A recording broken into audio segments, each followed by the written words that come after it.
আমরা সকলে জানি ইসলামের প্রথম জিহাদ সেটি ছিল বদরের। কিসের জিহাদ ছিল? বদরের জিহাদ ছিল। আর বদরের জিহাদটা ছিল এত বড় কঠিন জিহাদ, সন্তান এবং বাবার সহিত লড়াই, ছেলের সহিত পিতা, পিতার সহিত সন্তান, ভাই ভাই সংগ্রাম। এটা কত বড় একটা মারাত্মক কঠিন কাজ, ভাই ভাইয়ের সঙ্গে সংগ্রাম করা, সন্তান বাবা বাবার সন্তানের বিরুদ্ধে সংগ্রাম করা, লড়া। এটা চারটাখানি কথা নয়, কিন্তু শুধু জিহাদের সাথে সংখ্যা হলো 1000, অস্ত্র শস্ত্রে সুসজ্জিত। আর মুসলমানরা মাত্র 313 জন। তারপরে অস্ত্র তেমন তাদের ছিল না, অস্ত্র নাই। এরপরেও তারা সেই জিহাদের মাঠে টিকে ছিল।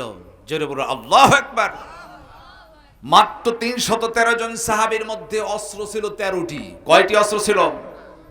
সেখানে কিতাবুল মাগাজির বর্ণনার মধ্যে এসেছে 313 জন সাহাবীর মধ্যে সেখানে তলোয়ারের সংখ্যা ছিল মাত্র 7টি, বল্লম ছিল 4টি, নেজা ছিল 2টি, মোট 13টি অস্ত্র। আর 300 জন সাহাবী শূন্য হাত, কোনো অস্ত্র শস্ত্র কিচ্ছু নাই। ইন্নাল হামদুলিল্লাহিল আকরামিল্লাযী খালাকাল ইনসানা ওয়া কাররামা ওয়া 'আল্লামাহু মিনাল বায়ানি মা লাম ইয়া'লাম فسبحان الذي لا يحصى امتنانه باللسان ولا بالقلم نشهد أن لا إله إلا الله وحده لا شريك له ونشهد أن سيدنا وحبيبنا وطبيبنا وطبيب أرواحنا محمد الذي أرسله بالحق بشيرا ونذيرا وداعيا إلى الله بإذنه وسراجا وقمرا منيرا فقد قال الله تعالى في كلامه المجيد وفرقانه الحميد أعوذ بالله من الشيطان الرجيم بسم الله الرحمن الرحيم إن الله يحب الذين يقاتلون في سبيله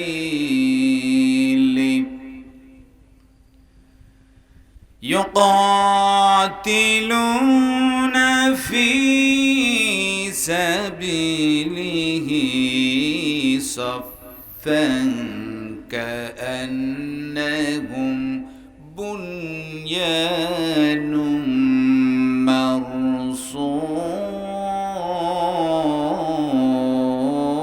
مرصوص الله أكبر بسم الله الرحمن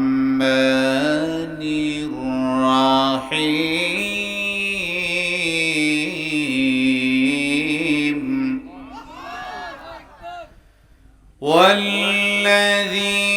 والذين إذا فعلوا فاحشة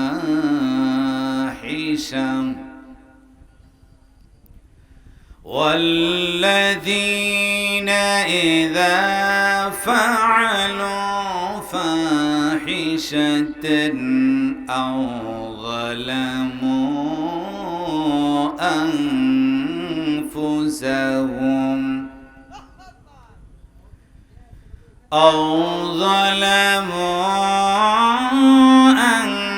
أنفسهم ذكروا الله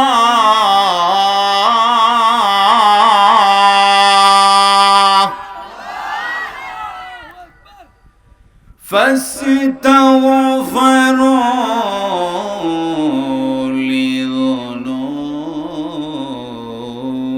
لذنوبهم ومن يغفر الذنوب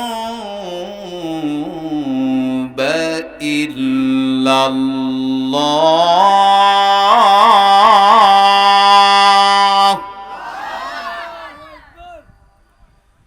ولم يصروا على ما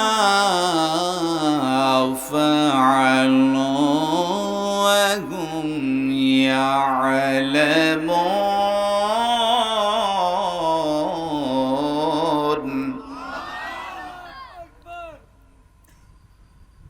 وقال الله تعالى في شان حبيبي إن الله وملائكته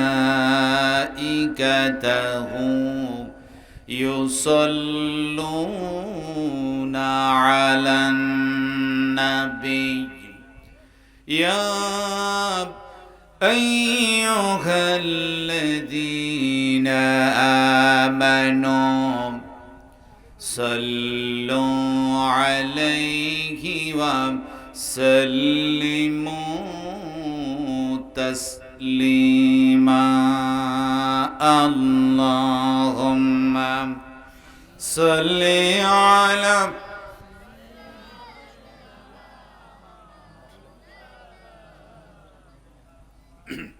وعلى آل سيدنا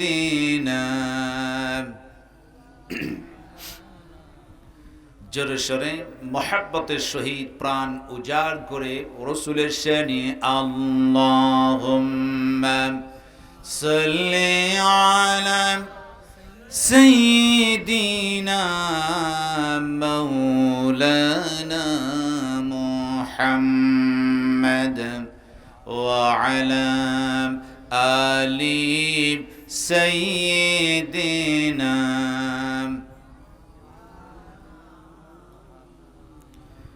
সকলেই বলুন বালাগাল উলা বিকামালিহি কাশাফাদ দুজা বিজামালিহি হাসুনাত জামিউ খাসালিহি সাল্লাম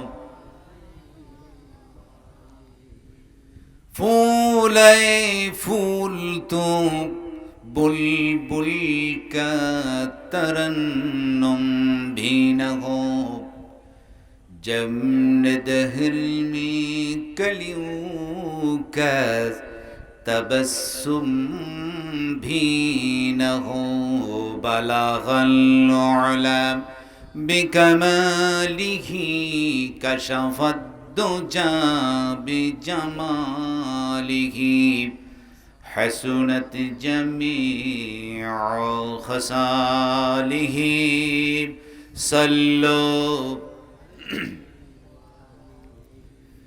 अंगुली की इशारे से कमर टुकड़ी हुए हाय जो शक्ले मोहम्मद है ओ ही नूरे खुदा है बलागल उला बिकमालिही कशफत दुजा बिजमालिही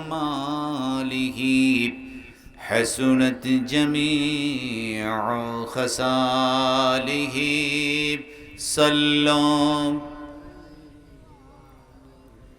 একটু জিকির করুন লা ইলাহা ইল্লাল্লাহ লা ইলাহা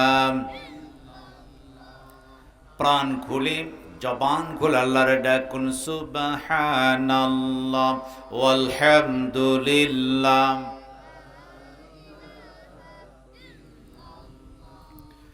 সুবহানাল্লাহ ওয়ালহামদুলিল্লাহ লা ইলাহা সুবহানাল্লাহ ওয়ালহামদুলিল্লাহ লা ইলাহা লা ইলাহা ইল্লাল্লাহু মুহাম্মাদুর রাসূলুল্লাহ সাল্লাল্লাহু আলাইহি ওয়াসাল্লাম।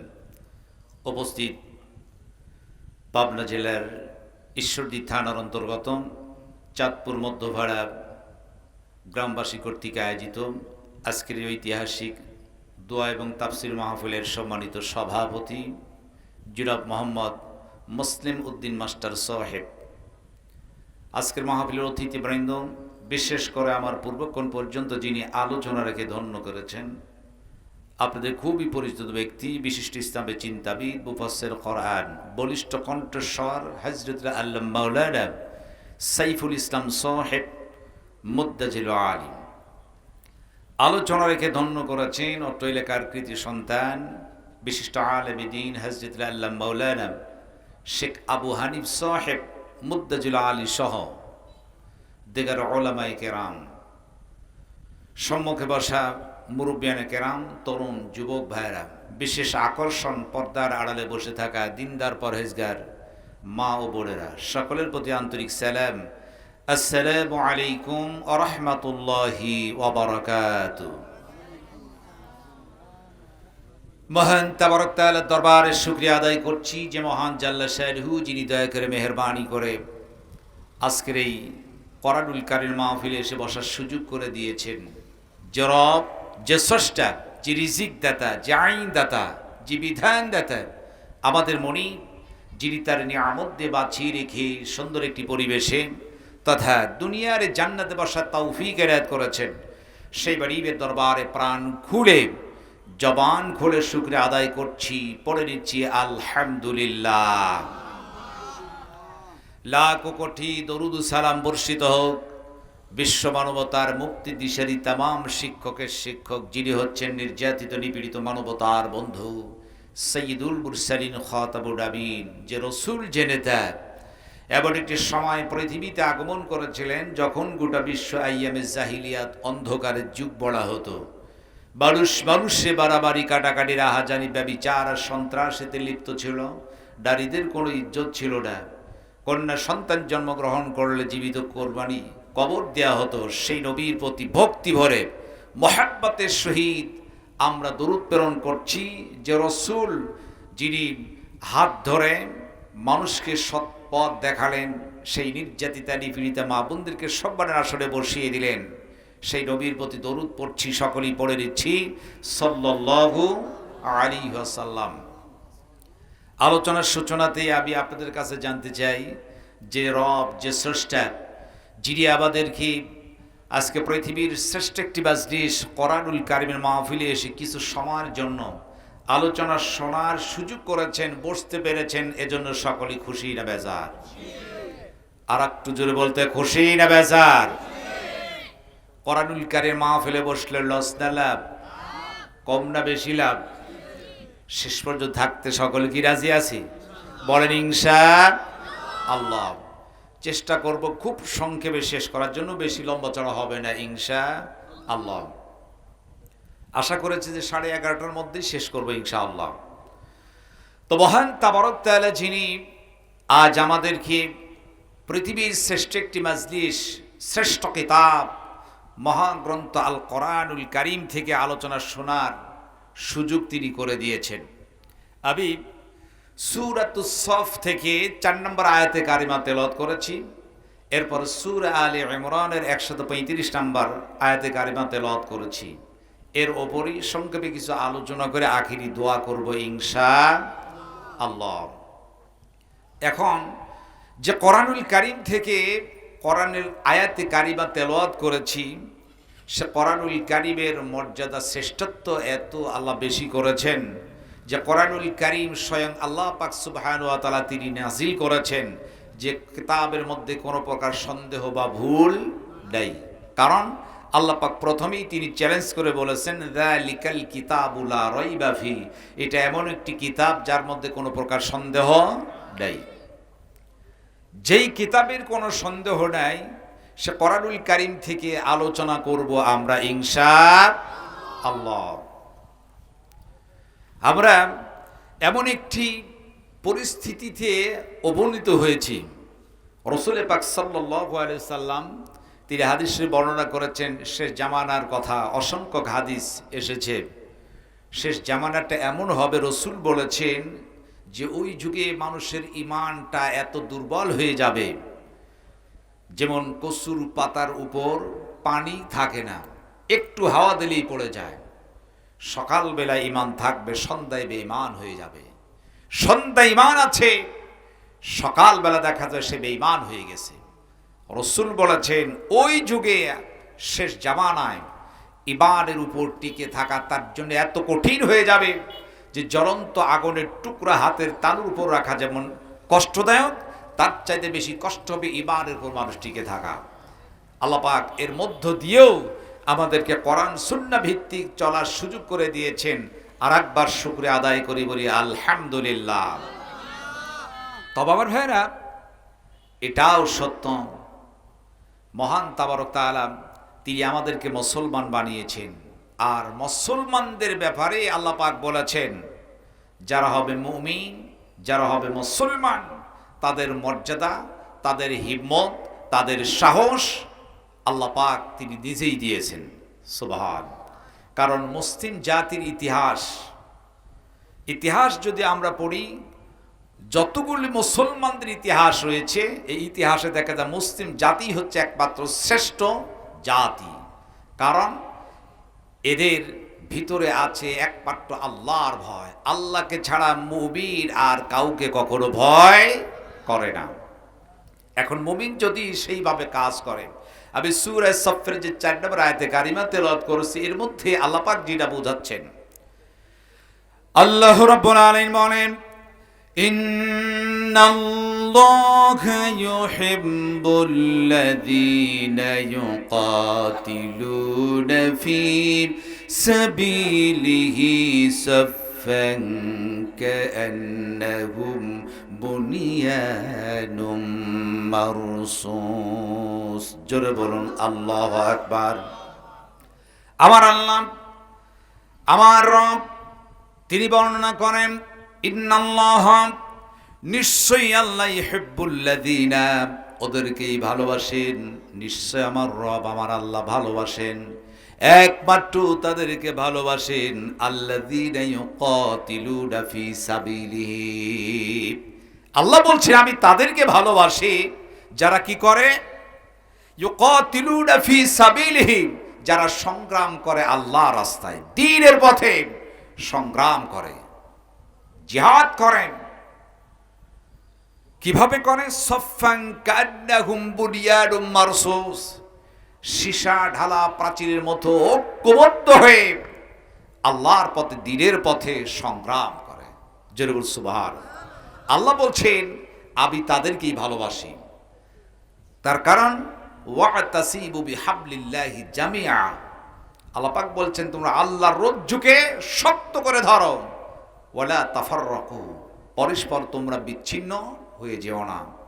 যখনই কোনো জাতি, কোনো গোষ্ঠী সীসা ঢালা পাচিরের মতো আল্লাহর রাস্তায় সংগ্রাম করবে, আল্লাহ পাক তাদেরকে ভালোবাসবেন, হিম্মত দিবেন, তাদেরকে সাহস দিবেন, শক্তি দিবেন।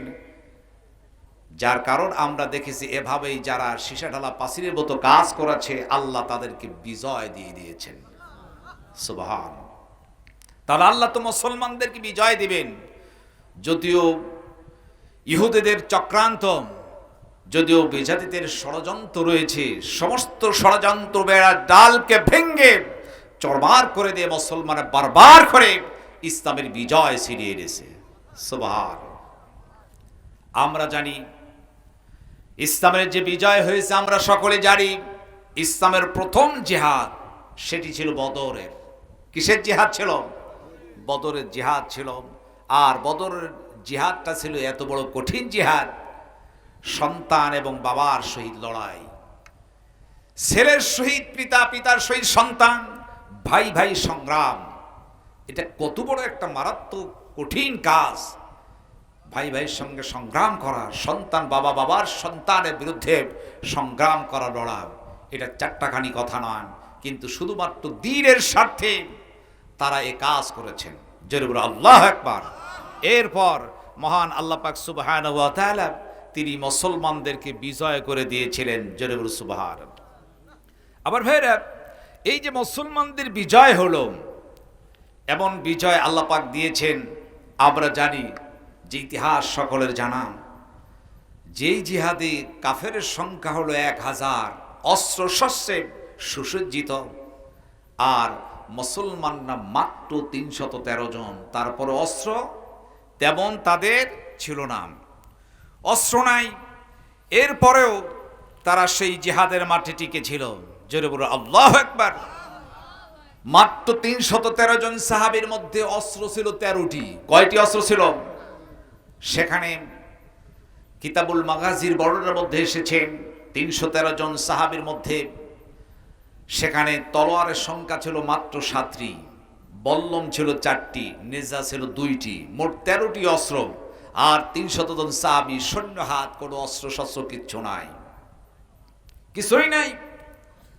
রাসূলের খেদমতে চলে এলেন, ইয়া রাসূলুল্লাহ জিহাদ হবে, কাফেরের 1000 সংখ্যা অনেক বেশি, এদের আছে অস্ত্র, আমাদের কিছুই নাই, মাত্র 13টি অস্ত্র, কেমনি করে জিহাদ করব?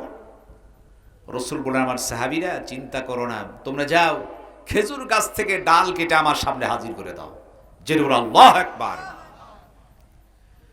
সাহাবীরা চলে গেলেন, 300 সাহাবী, এক একজন সাহাবী খেজুরের ডালা কাটলেন, আবার নবীজির সামনে হাজির করা হলো। নবী আবার বললেন, সাহাবীরে খেজুরের ডালা থেকে পাতাগুলা তোমরা পৃথক করে ফেলো। পাতাগুলা পৃথক করা হলো, 300টি খেজুরের ডালা একত্রিত হয়ে গেছে। আবার নবীজি ডাকতে বললেন, এক একজন করে একটা খেজুরের ডালা আমার হাতে ধরা দাও। সুবহানাল্লাহ। 1000 কাফির অস্ত্র এসেছে, সাহাবীদের কোনো অস্ত্র নাই। সাহাবীরা দৌড়ে গেলে, ইয়া রাসূলুল্লাহ খেজুরের ডালা থেকে পাতা বিচ্ছিন্ন করেছি। নবীর হাতে খেজুরের ডালা দেয়া হলো, আবার নবীজি খেজুরের ডালা হাতে করলেন, আর তিনি বললেন, বিসমিল্লাহি তাওয়াক্কালতু আলাল্লাহ মা রমাইতা ইয রমাইতা ইন্নাল্লাহ রামাম। ও আমার সাহাবী, এই নাও তোমার অস্ত্র। সুবহান, এই নাও তোমার অস্ত্র। বিসমিল্লাহি তাওয়াক্কালতু আলাল্লাহ মা রমাইতা ইয রমাইতা ইন্নাল্লাহ রামাম। এই নাও অস্ত্র। রাসূল পড়ছে আর এক একজনকে খেজুরের ডালা হাতে দিয়ে দিচ্ছেন। সুবহান আল্লাহু আকবার। এখন আপনারা ভাবতেছেন, খেজুর গাছের ডালা দিয়ে কাফেরেরা অস্ত্র, ভারী অস্ত্র নিয়ে এসেছেন, তাদের সামনে খেজুর ডালা নিয়ে কেমনি করে জিহাদ করবে? এটা একটু সন্দেহের ব্যাপার। আপনাদের কোনো সন্দেহ আছে? আল্লাহ যদি কাউকে বিজয় দেন, বিজয় হয়ে যায়। এক একজন সাহাবীকে খেজুরের ডালা দেয়া হলো, সাহাবীরা খেজুরের ডালা নিয়ে বদরের প্রান্তে চলে গেলেন। আমার রব, আমার আল্লাহ রব্বুল আলামিন সেই দিন সাহাবীদেরকে এমন বিজয় দান করেছিলেন, খেজুরের ডালা নিয়ে কাফের যখন সামনে আসতো, তারা খেজুরের ডালা দিয়া গর্দানির উপর মারার সঙ্গে সঙ্গে দেহ থেকে মাথা বিচ্ছিন্ন হয়ে গেল। আল্লাহু আকবার। সাহাবীর ঈমানের বলে বলিয়ান হয়ে দাঁড়াই তাকবীর আল্লাহু আকবারের স্লোগান দিয়ে খেজুরের ডালা কাফিরদেরকে লক্ষ্য করে গর্দানে যখন নিক্ষেপ করেছেন, আমার রব, আমার আল্লাহ দেহ থেকে মাথা বিচ্ছিন্ন করে দিয়েছেন। জোরে বলো আল্লাহু আকবার। এই ক্ষমতা আমার আল্লাহর আছে কি নাই? আছে কি নাই? খেজুরের ডালা গর্দানে দিল, দেহ থেকে মাথা বিচ্ছিন্ন হয়ে পড়ে গেল। সুবহান। আমার ভাইয়েরা, পর্দানে মাদেরকে বলবো, মা, এই যে বদরের প্রান্তে জিহাদ করলো সাহাবীরা, মাত্র 313 জন সাহাবী সেখানে গেছেন। আমার আল্লাহ রব্বুল আলামিন বদরের প্রান্তে 313 জন সাহাবীকে তিনি বিজয় দিয়ে দিলেন। জোরে বলুন সুবহানাল্লাহ। আল্লাহ রাব্বুল আলামিন বলেন, ওয়ালাকাদ নাসারাকুমুল্লাহু বিবাদরিন ওয়া আনতুম আযিল্লাতুন ফাত্তাকুল্লাহা লাআল্লাকুম তাশকুরুন। আল্লাহ রাব্বুল আলামিন বলেন, ওয়ালাকাদ নাসারাকুমুল্লাহু বিবাদরিন ওয়া আনতুম আযিল্লা।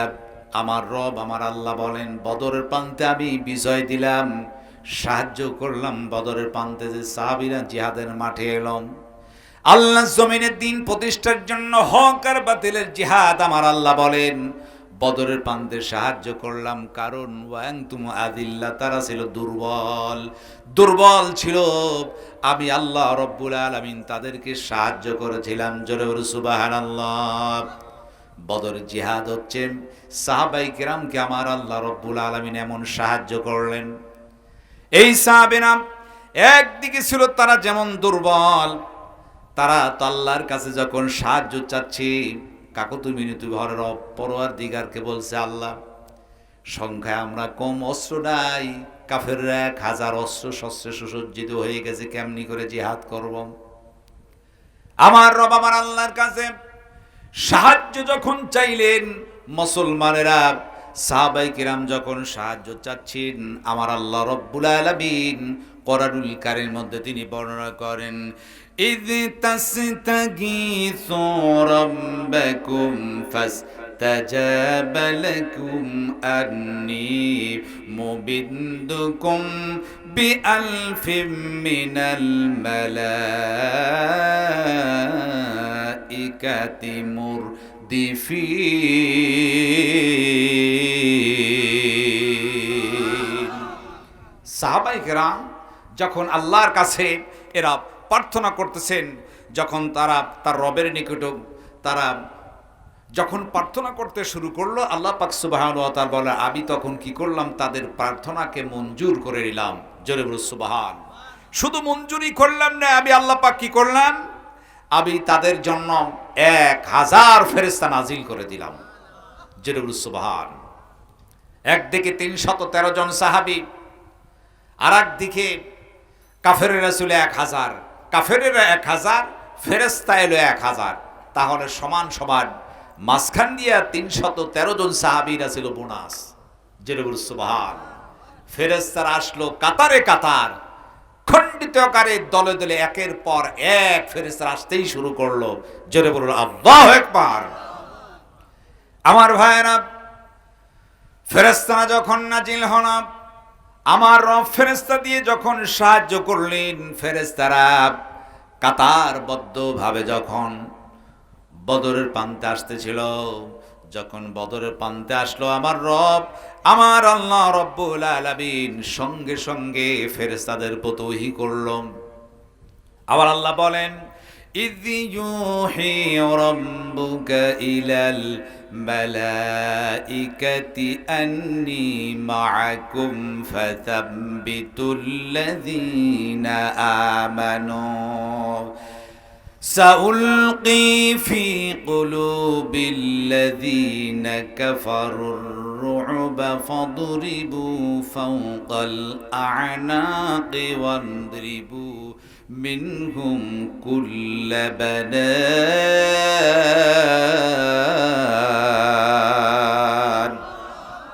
আল্লাহ রাব্বুল আলামিন ইয ইউহি রাব্বুকা ইলাল মালাইকা, আবার আল্লাহ ওহী করলেন, জানিয়ে দিলেন ফেরেশতাদেরকে, শোনো ফেরেশতারা, আন্নী মাআকুম ফাসাব্বিতুল্লাযীনা আমানু, তোমরা কি করো, মুমিনদের কাছে গিয়ে বলো আমি আল্লাহ তাদের সহিত আছি, আর মুমিনদেরকে একটু সাহস দাও, অভয় শোনাও, তাদেরকে একটু সাহস দাও যে আমি আল্লাহ তাদের সহিত আছি।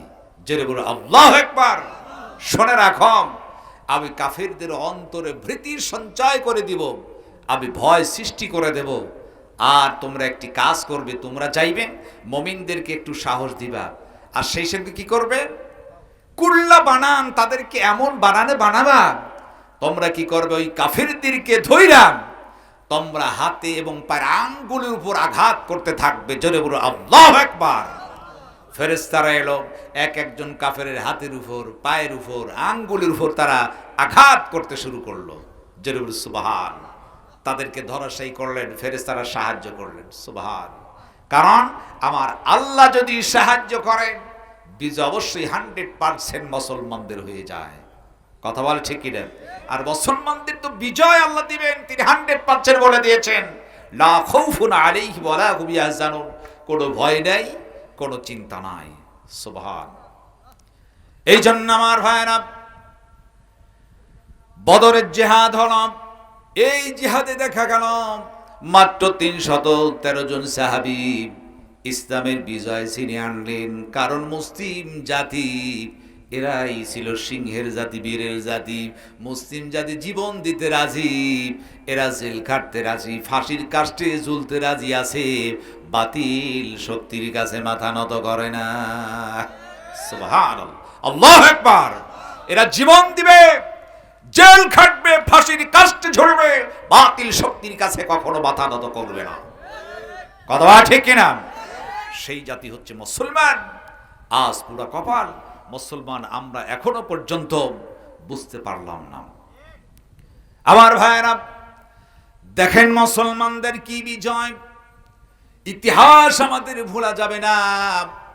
বারবার করে মুসলমানদের বিজয় হলো। আমার আল্লাহ মুসলমানদেরকে কেমনি ভাবে বিজয় করে দিয়েছেন। আমার ভাইয়েরা সেই দিন নাকি হযরতে সাদ বিন আবি ওয়াক্কাস যখন তিনি 60,000 সৈন্য নিয়ে পারস্যের মহারাজ নগর অবরোধ করে ফেলল, নদীর পাড়ে তারা পৌঁছে গেল। সেনাপ্রধান সাদ বিন আবি ওয়াক্কাস ডেকে বললেন, আমার সাথীরা শোনো, ইসলামের দাওয়াতে বের হয়েছি দিন প্রচারের জন্য। বলো, এই দিনের দাওয়াত কি নদীর এপারেই থাকবে না ওপারে আমরা নিয়ে চলে যেতে চাই? সঙ্গে সঙ্গে সাথীরা বলল, ও সেনাপ্রধান, ইসলামের পতাকা শুধু এপারে নয়, নদীর ওপার পর্যন্ত ইসলামের ঝান্ডা আমরা উড়াতে চাই। সুবহান। কিন্তু ওপারে যাবে, বিশাল খরস্রোতা নদী, স্রোত, বিশাল নদী পাড়ি দিয়ে ওপারে যেতে হবে। বিশাল এক কঠিন অবস্থা, কেমনি করে তারা যাবে এই বিশাল নদী পাড়ি দিয়া? সাহাবীরা যখন বললেন, সাথীরা বললেন, ও সেনাপ্রধান, আমরা যেতে চাই, শুধু ইসলামের দাওয়াত এখানেই ক্ষান্ত হবে না, আমরা নদীর ওপারেও দিনের দাওয়াত দিতে চাই। সঙ্গে সঙ্গে সেনাপ্রধান সাদ বিন আবি ওয়াক্কাস ডেকে বললেন, তাই যদি হয়, এই মুহূর্তে অস্ত্র আহিরি এবং ঘোড়ার আহুরি যত তোমরা আছো 60,000 সৈন্য ঝাঁপায় পড়ো নদীর মধ্যে। জোরে আল্লাহু আকবার। নদীর মধ্যে ঝাঁপায় পড়ো, আর তোমরা আমার সহিত তেলাওয়াত করো, নাস্তাইনু বিল্লাহি ওয়া নাতাওয়াক্কালু আলাইহি হাসবুনাল্লাহি নি'মাল ওয়াকিল নি'মাল মাওলা ওয়া নি'মান নাসির। সুবহান। সঙ্গে সঙ্গে সমস্ত সাথীরা একসঙ্গে তারা বলে ফেলল, নাস্তাইনু বিল্লাহি ওয়া নাতাওয়াক্কালু আলাইহি হাসবুনাল্লাহি নি'মাল ওয়াকিল নি'মাল মাওলা ওয়া নি'মান নাসির। পড়তে পড়তে সাথীগুলা তারা ঘোড়ার উটের উপর সর হয়, খরস্রোতা বিশাল নদীর মধ্যে তারা ঝাঁপায় পড়ল। জোরে বল সুবহানাল্লাহ। ঝাঁপায় পড়লেন, অল্প সময়ের মধ্যে 60,000 সৈন্য নিয়ে হযরতে সাদ বিন আবি ওয়াক্কাস নদীর ওপারে চলে গেলেন। বিশাল আকারে জঙ্গল, আফ্রিকার জঙ্গলের কিনারায় চলে গেলেন। হযরতে সাদ বলেন, বিশাল খরস্রোতা নদী পাড়ি দিয়া 60,000 সৈন্য নিয়ে ওপারে চলে গেলাম। আমার রব, আমার আল্লাহ আমাদেরকে এমন ভাবে সাহায্য করলো, এই বিশাল দরিয়ার মধ্যে পার হতে গিয়া একটা ঘোড়া, একটা উট, এমনকি একজন মানুষ পর্যন্ত নদীর মধ্যে ডুবে যায় নাই। সুবহান। আবার আল্লাহ কিভাবে সাহায্য করলেন? 60,000 সৈন্য, তাদের ঘোড়া, তাদের উট দিয়া, অস্ত্র দিয়া, ঘটি বাঠি দিয়া ওপারে চলে গেলেন, একটা বস্তু পানির মধ্যে ডুবে যায় নাই। সুবহান, আল্লাহু আকবার। সাহায্য করেছেন কে? আর জোরে বলেন কে? আমার আল্লাহ সাহায্য করেছেন। এই জন্য আমার ভাইরা, কবি সম্রাট আল্লামা ইকবাল রহমাতুল্লাহ আলাইহি কি সুন্দর ভাবে বলেন, দস্ত দস্তি হি দুনিয়া ভি না ছোড়ে हमने, दस्ते दस्ते दरिया भी न छोड़े हमने, बार जुल्मत पे दौड़ दिए घोड़े हमने। আল্লাহু আকবার। কবি সম্রাট আল্লামা ইকবাল রহমাতুল্লাহ কি সুন্দরভাবে তিনি বলেন, প্রান্তর তো প্রান্তর, ঘোড়ায় সওয়ার হয়ে, উটির উপর আরোহী হয়ে ৬০,০০০ সৈন্য বিশাল নদী, খরস্রোতা নদী পাড়ি দিয়া আফ্রিকার জঙ্গল পর্যন্ত ইসলামের দাওয়াত তারা পৌঁছায় দিয়েছে। সুবহানাল্লাহ। প্রান্তর তো প্রান্তর, কিসের নদী, কিসের স্রোত, সবকে অপেক্ষা করে ৬০,০০০ সৈন্য বিশাল নদী পাড়ি দিয়ে ওপারে আফ্রিকার জঙ্গলে পর্যন্ত তারা দ্বীনের দাওয়াত পৌঁছে দিয়েছেন। জোরে বল সুবহান। আমার ভাইরা, হযরতে সাদ বিন আবি ওয়াক্কাস ৬০,০০০ সৈন্য নিয়ে যখন বিশাল নদী পাড়ি দিয়ে ওপারে চলে গেল, আফ্রিকার কাফের সৈন্যরা ভাবলো নিঃসন্দেহে মুসলমান এসেছে, দ্বীনের দাওয়াত নিয়ে বুঝে ফেলল। ওরা বলল, মুসলমানদের কি জঙ্গলের মধ্যে স্থান দিয়ে দাও। ওরা ভালোভাবেই জানে জঙ্গলের মধ্যে যে হিংস্র প্রাণী আছে, বিষধর সাপ আছে, মানুষকে তো খেয়েই ফেলবে, ওরা বাঁচবে না, যুদ্ধ করার প্রয়োজন হবে না, ওদেরকে জঙ্গলের মধ্যে ছেড়ে দিতে হবে, বাঘ ভাল্লুক সিংহ জীব জানোয়ার ওদেরকে টুকরো টুকরো করে খেয়ে ফেলবেন। জঙ্গলের মধ্যে থাকার স্থান দিল, বাহিরে কোনো সুযোগ দিল না।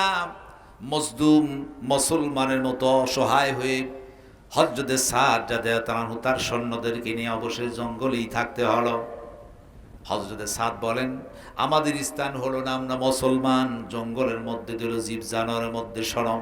ও আমার সাথীরা, একটা তোমরা মঞ্চ তৈরি করো। মঞ্চ যখন তৈরি করলো, একটা উঁচু জায়গা বানানো হলো। হযরতে সাদ বিন আবি ওয়াক্কাস রাদিয়াল্লাহু তাআলা আনহু উঁচু জায়গায় তিনি উঠে দাঁড়ালেন।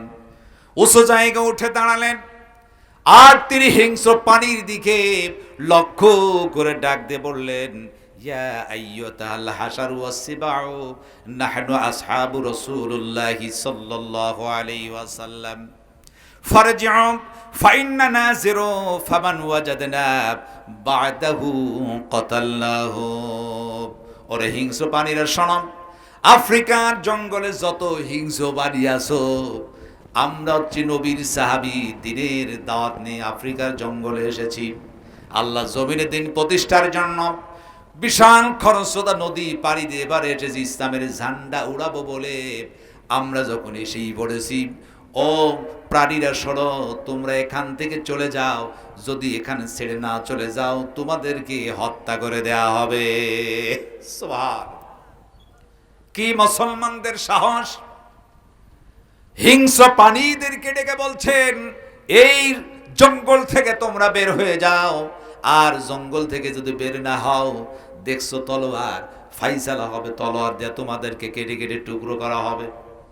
আফ্রিকার কাফের সরকারেরা হাসতে শুরু করলো, পাগলেরা কি কয়, হিংস্র প্রাণী নাকি, এদের কথা শুনবে মানুষ, এরা বড়ই পাগল, এদের কথা কেমনি করে শুনবে, একটা কথা হলো নাকি। বাঘ আছে, ভাল্লুক আছে, জীব জানোয়াররা এখনই মনে হয় খেয়ে ফেলবে।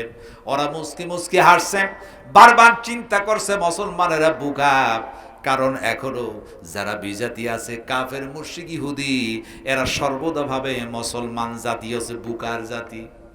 কথা বল ঠিক কিনা? কিন্তু মুসলিম জাতি কখনো এরা বোকা নয়, চালাক জাতি হচ্ছে মুসলমান। কাফেরেরা ভাবলো এখনই বরিহায়দেরকে খেয়ে ফেলবে, কিন্তু যারা শুধুমাত্র চিন্তা করতেছেন, গবেষণা করেন আর মুস্কি মুস্কি হাসেন, কিন্তু সবকিছু অপেক্ষা করে তারা দেখতে পেল, ওই যে হযরতে সাদ বিন আবি ওয়াক্কাস তলোয়ার উঁচু করে দেখাইলো, সঙ্গে সঙ্গে তারা দেখতে পাইল সাপের কাতারে সাপ, সিংহের কাতারে সিংহ, আর বাঘের কাতারে বাঘ, যার যার ডিম আর বাচ্চা মুখে নিয়ে জঙ্গল ছেড়ে তারা পালায়ন করল। আল্লাহু আকবার! এটাই হচ্ছে মুসলমানদের ইতিহাস। ও মুসলমানেরা শুনে রাখো, মুসলিম জাতি যখন আল্লাহর পক্ষে এসে যায়, যখন সমস্ত জীব জানোয়ারগুলো মুসলমানদের তাবে হয়ে যায়, জোরে বলো আল্লাহু আকবার। আজ মুসলমানেরা নিজেকে দুর্বল ভাবে না, মুসলমানদের দেখে সেই সময় জীব জানোয়ার, হিংস্র প্রাণী, সাপ বিচ্ছু তারা পলায়ন করেছে, জায়গা ছেড়ে দিয়েছেন, জোরে বলো আল্লাহু আকবার। কারণ মুসলমানরা তো এমন জাতি, ওই হিংস্র প্রাণী, ওই বাঘ, সিংহ, অজগর, এটাকে দেখে মুসলমানরা কখনো ভয় পায় না। একমাত্র এরা ভয় পায় আমার আল্লাহকে। কথা বলেন ঠিক কিনা? আমার আল্লাহকে তারা ভয় পায়, আল্লাহকে ছাড়া কাউকে তারা কখনো ভয় পায় না। আমার ভাইয়েরা, তারা লক্ষ্য করে দেখলেন সমস্ত হিংস্র প্রাণী, সাপ, তারা যার যার বাচ্চা নিয়ে যখন তারা বের হয়ে চলে গেল, সব যখন চলে গেছে, তারা কোন ভাবতে যে কাফের সরকারের ব্যবহার কি, হিংস্র প্রাণীগুলা আমাদের সেই খারাপ ব্যবহার করে মুসলমানদেরকে দেখে রাস্তা ক্লিয়ার করে দিল। কাফের স্পষ্ট বুঝতে পেরেছেন নিঃসন্দেহ ওর রব, ওর আল্লাহর বড় ক্ষমতা রয়েছেন, জোরে বল সুবহানাল্লাহ। কারণ মুসলমান যখন তিনি প্রকৃত পক্ষে আল্লাহকে ভয় করে, আল্লাহকে যদি প্রকৃত পক্ষে বেড়ে দেয়, দুনিয়ার কোনো শক্তিকে সে ভয় পায় না। কথা বলেন ঠিক কিনা? আবার ভাইয়েরা, আপনারা জানেন সেই যুগে বাদশাহ দাকিউসের সময়, বাদশাহ দাকিউস তিনিও তো নির্যাতন করলো, তার রাজ্যের মধ্যে এলান করে দিল, আমি হচ্ছি তোমাদের রব, আমি হচ্ছি তোমাদের রব, আমাকে সিজদা করো, রব হিসেবে তোমরা মেনে নাও। বাদশাহ দাকিউস যখন এই ঘোষণা করে দিলেন, তার রাষ্ট্রের যত লোক ছিল, শত মানুষগুলো তাকে রব হিসাবে মেনে নিল। জোরে বলুন নাউজুবিল্লাহ। সেই সময় সমস্ত লোক একদিকে চলে গেল বাদশাহ দাকিউসের পক্ষে, তাকে রব হিসাবে মানলো, তারে সিজদা করলো। আবার ভাইরা, শুধুমাত্র কয়েকজন তরুণ আর যুবক ব্যতীত সকলেই তাকে রব হিসাবে মানল। সামান্য 5 জন 7 জন, সর্বোচ্চ 9 জন ব্যক্তি ছাড়া সব তার পক্ষে। বর্তমান যুগে আমার ভাইরা মুসলমানেরা যদিও নির্যাতনের শিকার মজলুম মুসলমান, এরপরও মুসলমানের পক্ষে লক্ষ লক্ষ মানুষ আছে কি নাই? আজকে আমরা মুসলিম, আমরা যদিও লাঞ্ছনার শিকার হই না কেন, মজলুম হতে পারি, কিন্তু আমাদের পক্ষে লক্ষ লক্ষ মুসলমান আছে। আর বাদশাহ দাকিউসের সময় লক্ষ লক্ষ মানুষ ছিল, সব মানুষ দাকিউসের পক্ষে চলে গেছে। শুধুমাত্র কয়েকজন তরুণ এবং যুবক তারা একমাত্র রবকে রব হিসাবে মানলো, আর সব তারা বাদশাহ দাকিউসের পথে চলে গেল। এরা ঘোষণা দিলাম, আল্লাহ রাব্বুল আলামিন বলেন, وَرَبَطْنَا عَلَى قُلُوبِهِمْ إِذْ قَامُوا فَقَالُوا رَبُّنَا رَبُّ السَّمَاوَاتِ وَالْأَرْضِ لَن نَّدْعُوَ مِن دُونِهِ إِلَٰهًا لَّقَدْ قُلْنَا إِذًا শাতাতা। জোরে বলুন আল্লাহু আকবার। ওয়ারাবাতনা আলা কুলুবিহিম, আমার রব বলেন ওই তরুণ আর যুবক কয়েকজন যখন আমার পথে থাকলো, আমি আল্লাহ তাদের হৃদয় ইমানটাকে ঢেলে দিলাম, ইমানটাকে মজবুত বানায় দিলাম। ওই কয়েকজন তরুণ আর যুবক ইমান যখন মজবুত হলো, ইদ কাবু, তখন তারা উঠে দাঁড়ালো, ফাকালু, আর বলে ফেললো, রব্বুনা রব্বুস সামাওয়াতি ওয়াল আরদি, যিনি আকাশ এবং জমিনের রব, তার নাম হচ্ছে আল্লাহ। সুবহান, আমার একমাত্র রব তিনি, যিনি আকাশ জমিনের রব, তিনি হচ্ছেন আমার রব। সুতরাং তিনি হচ্ছেন আমার রব। সুতরাং শুনে রাখুন, আমি ইলাহাল লাকাদ কুল্লা ইযান শাতাতা, তিনি ডাক দিয়ে বললেন একমাত্র সেই রব, আল্লাহকে ছাড়া কাউকে আমি রব হিসাবে মানব না। যখন এই ঘোষণা দিলাম, রব হচ্ছে আকাশ জমিনের যিনি রব, তিনি হচ্ছেন আমার রব, বাদশাহ দাকিউস তো রব হতে পারে না। যখন এই সংবাদ চতুর্দিকে ছড়িয়ে পড়ল, সঙ্গে সঙ্গে বাদশাহ দাকিউস তার নেতা, ওই বাদশার যেহেতু চামচা ছিল, কিছু কর্মী বাহিনী ছিল, মুহূর্তের মধ্যে সংবাদ নিয়ে চলে গেল দেখেন আমার ভাইয়েরা, আমাদের দেশে কিছু নেতা আছে, দেখবেন এই নেতার সহিত কিছু সামসা থাকে, আছে কি নাই? আতি নেতা পাতি নেতা এর সহিত থাকে সামসা। এই জন্য কিছু মানুষ বলে থাকে আগুনের চাইতে পাতিলের গরম বেশি, আছে কি নাই? নেতার খবর নাই, দেখবেন সাথে যারা থাকে সামসাইদের বেশি লাফালাফি করে। বাদশাহ দাকি ইউনূসের খবর নাই, তার সাথীগুলা দৌড়ে চলে গেল। বাদশাহ আপনি জানেন না, বলে কি হয়েছে? আমাদের এই রাষ্ট্রে সমস্ত লোক আপনাকে রব হিসাবে মানে। কয়েকজন তরুণ আর যুবক বলছে আপনি নাকি রব নন, তার রব হচ্ছে আকাশ জমিনের যিনি রব, একমাত্র তার নাম আল্লাহ, তাকেই রব হিসাবে মানে। আপনি কি একবারও দেখেন নাই? আবার ভাইয়ের, আমাদের দেশের নেতাদের সহিত যারা কিছু কর্মী বাহিনী আছেন, দেখেন আমি অনেক জায়গায় এরকম হয়েছে, বক্তব্য হচ্ছে আল্লাহর জমিনের দিন প্রতিষ্ঠানের কথা বলার কারণে কিছু আতি নেতা পাতি নিয়েছে দৌড় দিয়া। আসলে খারাপ কোনো কথা নাই, কিন্তু ফোন করে বলো এখানে রাজনীতি হচ্ছে। ফোন করে বললো রাজনীতি হচ্ছে, ওদের দিকে হ্যালো হলো, থানায় চলে গেল, পুলিশ চলে এলো, যা মাহফিল হবে না কেন, রাজনীতি বক্তব্য হচ্ছে। কিন্তু সেখানে যারা উপস্থিত তারা বললো না, রাজনীতিটা কোরআনের কথাই হয়। আবার ভাইরা, বাদশাহ দাকি ইউনূসের কাছে যখন সংবাদ চলে গেল, বাদশাহ দাকি ইউনূসের এমন রাগ হয়ে গেল, রাগ করে বললেন ঠিক আছে আমি পুলিশ বাহিনী পাঠাই। পুলিশ বাহিনী পাঠায় দেয়া হলো, একদল পুলিশ বাহিনী ঠিকানা দেয়া হলো। কয়েকজন তরুণ আর যুবককে যখন গ্রেপ্তার করা হলো, এইবার গ্রেপ্তার করার পর জেলখানার মধ্যে ঢুকানো হলো। কিছুদিন জেলখানার মধ্যে থাকলাম। জেলখানায় থাকার পর বাদশাহ দাকি ইউনূস বলল ওদেরকে কোর্টে হাজির করো, ওদের বিচার ফায়সালা হবে। এরপর জেলখানার মধ্য থেকে বাদশাহ দাকি ইউনূসের দরবারে হাজির করা হলো। বাদশাহ দাকি ইউনূস ডাক ধরে, এই তরুণ আর যুবকেরা শুনতে পেলাম তোমরা নাকি আমাকে রব হিসাবে বানো না। একমাত্র তুমি রব বলছো, নাকি তার নাম আল্লাহ আকাশ জমিনে যিনি রব? কথা কি সত্য নাকি? সঙ্গে সঙ্গে তরুণ আর যুবকেরা বলে ফেললো হাব, আমাদের রব হচ্ছে তিনি রব্বুস সামাওয়াতি ওয়াল আরদ, যিনি আকাশ জমির রব তিনি হচ্ছেন আমার রব, তার নাম আল্লাহ। সুবহান। এই কথা বলার সঙ্গে সঙ্গে বাদশাহ দাকি ইউনূস বলল সম্ভব, রব তো আমি, আমাকে রব হিসাবে মানতে হবে, আর 2 নাম্বার আমারে সিজদা করতে হবে। তরুণা যুবক বলল জীবন চলে যাবে, ফাঁসির কাস্টে ঝুলতে রাজি, কখনো তোমাকে রব হিসাবে মানতে রাজি নাই। সুবহানাল্লাহ। এই তরুণা যুবকের কি সাহস! সেই রাষ্ট্রে সব কাফির, এর মধ্যে জেলখানার মধ্য থেকে বলছে আমার জীবন চলে যাবে, এরপরে তোমাকে রব হিসাবে মানব না। আমার ভাইয়ের এটাই স্বাভাবিক। আজকে আমাদের দেশে এক শ্রেণীর মানুষ যাদেরকে বিভিন্ন খারাপ মন্তব্য দিয়া, বিভিন্ন অভিযোগ দিয়া জেলখানার মধ্যে ঢুকায় বিচার ফাইসালা দিয়া ফাঁসির কাস্টে যখন ঝুড়ালো হলো, ওরা মুস্কি হাসি দিয়ে বলছো জীবন চলে যাবে, বাতিলের কাছে মাথা নত করো। ওরা আছে কি নাই? আছে কি নাই? আমার ভাইয়েরা, তারাও জীবন বিলিয়ে দিয়েছে, হাসতে হাসতে ফাঁসির কাছে তারা গিয়েছে, কারণ তারা জানে মরতে দেরি, জান্নাত পাইতে দেরি নাই। কারণ যারা শহীদ হয়ে যায় তাদের যন্ত্রণা থাকে মৃত্যুর চিমটি কাটার চাইতে বেশি, তো যন্ত্রণা থাকে না।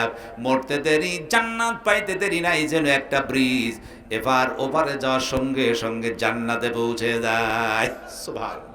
এই জন্য আল্লাহ পাক বলেন ওয়ালা তাকুলু লিমান ইউকতালু ফি সাবিলিল্লাহি আমওয়াত বাল আহইয়াউ ওয়ালাকিন লা তাশউরুন। জোরে বলুন আল্লাহু আকবার। আমার আল্লাহ বলেন যারা আল্লাহর রাস্তায় নিহত হয় তাদেরকে মরা বলো না, বাল আহইয়া, এরা হচ্ছে জিন্দা, বরং এরা মরে নাই, এরা থাকে জিন্দা। যারা শহীদ হয় তাদেরকে মরা বলা যাবে না। কথা বলেন ঠিক কি রে? এই জন্য আমার ভাইরা, প্রকৃতপক্ষে যারা মুসলমান, যারা ইমানদার, যারা মুত্তাকি হয়, দিন প্রতিষ্ঠার জন্য কাজকর্ম করে, দিনের কর্মী হয়ে, ইসলামের কর্মী হয়ে যায়, এদের মধ্যে একটাই ভাবনা, বাঁচতে গাজী, মরলে শহীদ। শহীদ যদি হয়ে যায় জান্নাত পাইতে দেরি হবে না। জোরে বল সুবহানাল্লাহ। এরা মৃত্যুকে বরণ করার জন্য সর্বদা প্রস্তুত থাকে। ঠিক বাদশাহ দাকিউনিসের সময় দেখা গেল এই কয়েকজন তরুণার যুবক কেন এমন সত্য কথা বলল, এর কারণ একটাই, আমার আল্লাহ বলেন ওয়ারাবাতনা আলা কুলুবিহিম, কারণ আমি আল্লাহ তরুণ আর যুবকের অন্তর ঈমানকে ঢেলে দিলাম, এমন ঈমান ঢেলে দিলাম তাদের ঈমানটা আমি আল্লাহ এমন মজবুত বানায় দিলাম। কারণ আমার আল্লাহ দেখলেন যেখানে সমস্ত মানুষ কাফিরদের পক্ষে, আর মাত্র কয়েকজন তরুণ আর যুবক জেলখানার মধ্যে বৈশা। এরপরে বলে রব্বুনা রব্বুস সামাওয়াতি ওয়াল আরদ, আমার রব যিনি আছেন আকাশ জমিনের রব। সুবহান, আমি তাদের ঈমানটাকে মজবুত করে দিলাম। আমার রব যখন তরুণ আর যুবকের ঈমানটা মজবুত বাড়ায় দিলেন, ঈমানের মজবুতি পাওয়ার কারণে ওরা বলে ফেললো ইন কমু, যখন তারা ঈমান মজবুত হলো তখন তারা কি করলো, উঠে দাঁড়ালো, ফাকালু, আর বলে ফেললো রব্বুনা রব্বুস সামাওয়াতি ওয়াল আরদ, দের তহিন কণ্ঠে তারা ভয় ভীতিকে দূর করে দিয়ে একমাত্র ঘোষণা দিলেন আকাশ জমিনের যিনি রব তিনি হচ্ছেন আমার আল্লাহ। সুবহান। এইবার বাদশা দাকিউনিস তিনি ডাকতে বললেন, ও তরুণ আর যুবকেরা শোনো, যদি আমাকে রব হিসাবে না মানো তাহলে তোমাদেরকে হত্যা করা হবে। তরুণ আর যুবকেরা বলল মরতে রাজি, এরপরও তোমারে রব হই মানতে আমরা রাজি নই। সুবহান। বাদশা বলল এক কাজ করো, আবার এদেরকে নিয়ে যাও জেলখানার মধ্যে, কয়েকদিন সময় দেওয়া হলো, একটু বুঝে সুঝে দেখুক আমার প্রতি ঈমান আনবে কিনা। টান দিয়ে আবার সেখান থেকে কোর্ট থেকে নিয়ে যাওয়া হলো, জেলখানার মধ্যে কিছুদিন থাকলো, আবার আনা হলো। ডাক দিল, ও তরুণ আর যুবকেরা তোমরা কি ঈমান, তোমরা কি এখনো আমাকে আল্লাহ হিসাবে মানবে না, আমার সিজদা দিবে না? তরুণ আর যুবক একটাই কথা বলল, বাদশা দাকিউনিস সরো, জীবন চলে যাবে, এরপর আমরা তোমাকে রব হিসাবে মানব না। সুবহান। আবার ভাইরা, এই যে মুসলমান তাদের ঈমান এত মজবুত ছিল, তারা ইবাদের উপর প্রতিষ্ঠিত ছিল, কারণ তারা জানতেন আমার রব আমার আল্লাহ একজন আছেন, তিনি সর্বশক্তিমান, তিনি ছাড়া আর কেউ নেই। আমাদের যদি হত্যা করে দেয় নিঃসন্দেহে আমরা শহীদ হয়ে যাব। আবার ভাইরা, শহীদের মৃত্যু, শহীদ এমন একটা মৃত্যু যে শহীদের তামান্না সাহাবায়ে কেরামদের মধ্যে ছিল, তারা শহীদ হতে চায়। কারণ যারা শহীদ হয় তাদের মর্যাদা কম না বেশি হয়? শহীদের মর্যাদা সবচাইতে বেশি। আমার রব আমার আল্লাহ কাউকে শহীদের দরজা দিয়ে মর্যাদা বৃদ্ধি করে দেন। আবার ভাইরা, এই জন্য শহীদ হওয়ার জন্য সম্পদের প্রয়োজন হয় না। যদি সে মানুষটি দিন মজুর হয়, গরিব হয়, প্রকৃত পক্ষে যদি দিনদার, পরহেজগার, ইমানদারওয়ালা হয়, আল্লাহ তারে শহীদ হিসাবে কবুল করে নেয়। সুবহান। আমার ভাইরা, আল্লাহ নবীর সাহাবী হযরতে খুবাইব তিনি যে শহীদ হলেন, তাফসিরে মাগাজির মধ্যে লিখেছেন খুবাইব রাদিয়াল্লাহু আনহু গরিব মানুষ, এমন গরিব ছিল দিন মজুর, কাজে গেলে খাবার পায় না, হলে খাবার পেত না। এমন একটা অবস্থা চলে এলো, মক্কাতে চরম নির্যাতন, জুলুম, ইস্তেমার, রুলার যখন শুরু হয়ে গেছে, মুসলমানদের প্রতি নির্যাতন হয়। আবার শহীদ করবে, আমার আল্লাহ জিন্দা করে হাজারো বার যদি শহীদ করো, আমি খুবাইব বলছি মানুষ হতে পারে গরিব, আমি যেই দিন পেয়েছি, ইসলাম পেয়েছি, রাসূলের আদর্শ পেয়েছি, এই আদর্শ থেকে আমি খুবাইব কখনো জাহিলিয়াতের দিকে ফুরে যাব না। জোরে বলে সুবহান। আমার ভাইরা, গরিব মানুষ, ইসলামী আন্দোলনের কর্মী খুবাইব ডাক দে বলতে জীবন দিতে রাজি আছে, এরপরও বাপদাদার ধর্মে তো ফিরে যেতে পারবো না। ইকরা বলল, তাই যদি হয় তোমাকে এই মুহূর্তে হত্যা করে দেয়া হবে। শুধু হত্যা নয়, দেহ থেকে মাথাটা বিচ্ছিন্ন করে দিয়ে মাথার খুলির মধ্যে মদ ঢেলে আমরা মদ পান করতে চাই, তোমাকে জীবনে আর বাঁচায় রাখবো না। শুধু তাই না, খুব সরো, তোমার লাশটা পর্যন্ত গাছের সহিত ঝুলায় রাখবো, গাছের সহিত তোমার লাশটাও ঝুলে রাখা হবে, কবর হবে না।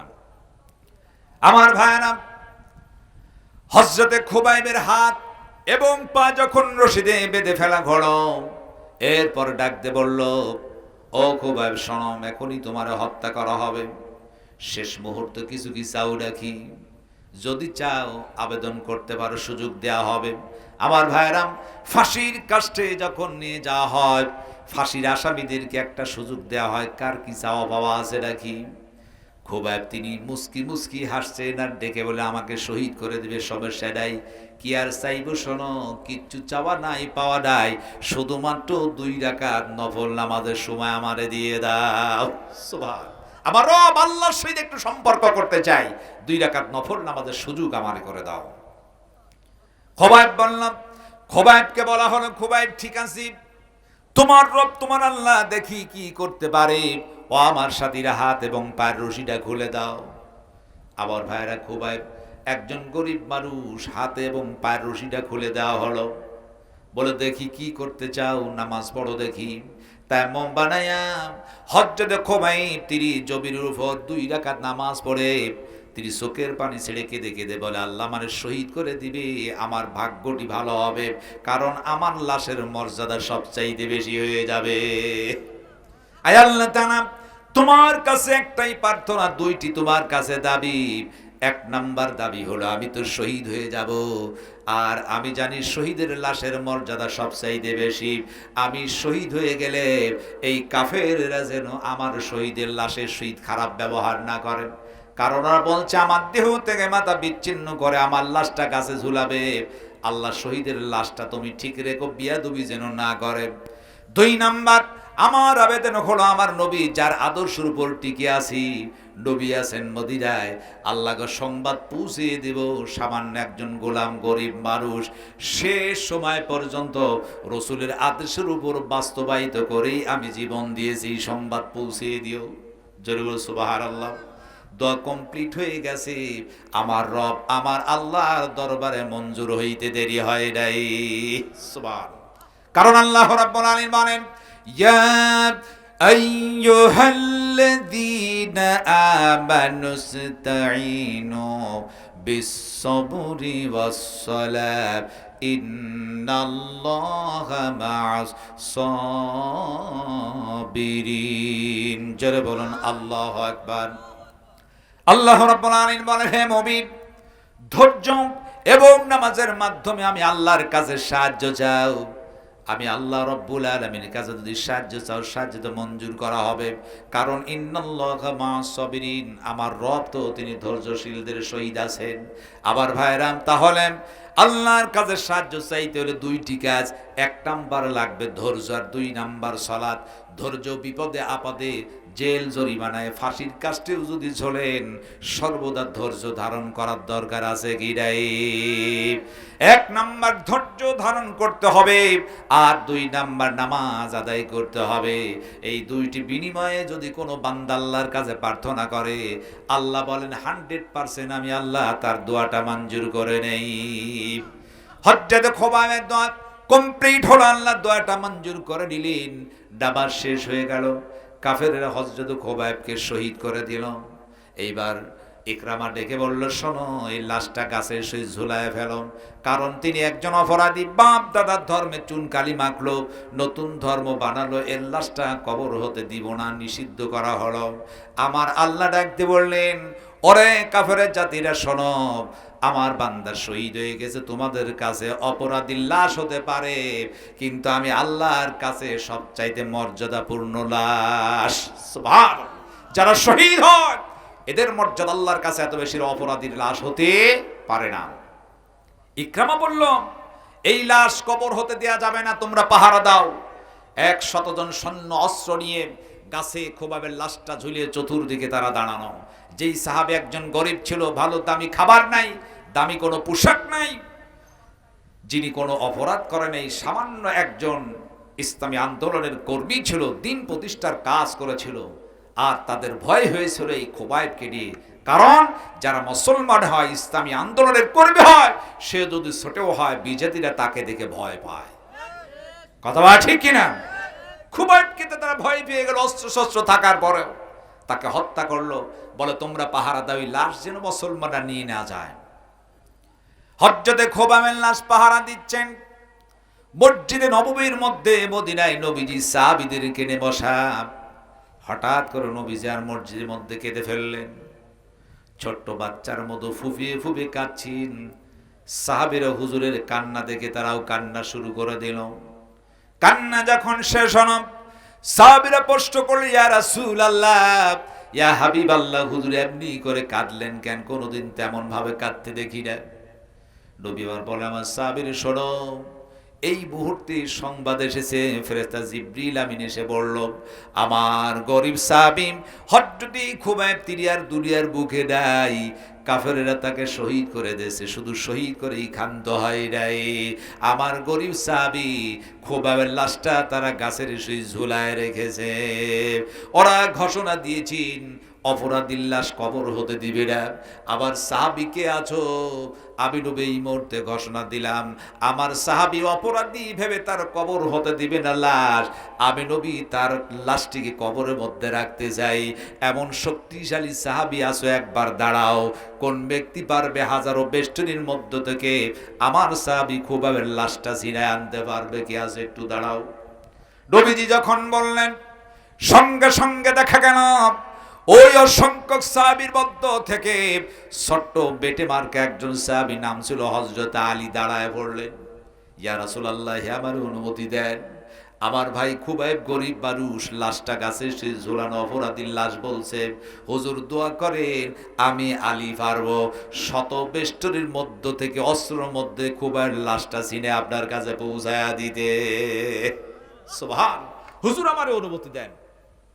আমার নবীজি বললেন, ও আলী যাও, আমি তোমারে চাচ্ছিলাম, কারণ আমি নবী জানি আলী তোমার অস্ত্রের কাছে শত যদি কাফেরও থাকে তোমার দেখে ভয় পায়, তুমি একমাত্র পারবে খুবাইবের লাশ আনার জন্য। আলীরও যখন অনুমতি দিল, হযরত মেকদাদ নামে একজন সাহাবী লাফ দিয়ে দাঁড়ায় বলেন, হুজুর আপনি যখন মক্কা থেকে হিজরত করে মদিনা এলেন, আপনার সফর সঙ্গী হলো হযরত আবু বকর। ও নবী, হযরত আলী যায় খুবাইবের লাশ আনার জন্য, আমারে কি একটু অনুমতি দিবেন না? তার সাথী হতে চাই। নবীবার বললেন, মেকদাদকে যাও, অনুমতি দিলাম। মেঘনাদ তিনি বর্ণনা করা, আমি একটা ঘোড়ায় উঠলাম আর হযরত আলী আর একটা ঘোড়ায় উঠলো। আমি যখন আমার ঘোড়ার লাগামে টান মেরেছি, শত চেষ্টা করার পরও হযরত আলীর ঘোড়া আমরা ধরতে পারি নাই। হযরত আলী এত জোরে ঘোড়া তাড়ালেন, তার কারণ তার ভাইকে বেষ্টনীর মধ্য থেকে আমার নবীর কাছে পৌঁছায় দিবে। আমি ঘোড়া তাড়ায় চলে গেলাম সেই মদিনা থেকে মক্কায় 380 কিলোমিটার দূরে। সুবহানাল্লাহ, লম্বা রাস্তা 380 কিলোমিটার ঘোড়ায় তাড়ায়া যখন আমরা মক্কায় চলে গেলাম, মেকদাদ বলেন, আমি গিয়ে দেখলাম হযরত আলী ওই লাশের কিছু দূরে ঘোড়ার পিঠ থেকে নামাম তাকিয়ে আছেন। তাকায় দেখলেন গাছে শুই লাশ ঝুলতেছেন, খুবাইবের লাশ। আমি দাঁড়ায় গেলাম হযরত আলীর কাছে, তাকায় দেখতি কাফেরেরা তলোয়ার নিয়ে চতুর্দিকে দাঁড়ানো, তারই উপরে হযরত খুবাইবের লাশটা ঝুলছে। আলীর চোখ দিয়ে ঝরঝর করে পানি পড়ে যায়। আল্লাহ, আমার সাথী খুবাইব গরিব মানুষ, মক্কা থেকে হিজরত করে মদিনায় যেতে পারলো না, আর কাফেররা তাকে শহীদ করে লাশটা গাছের সেই ঝুলায় রেখেছে। হযরত আলী তায়াম্মুম বানায়া জায়নামাজ বিছায় মাটির উপর হযরত আলী দাঁড়ালেন।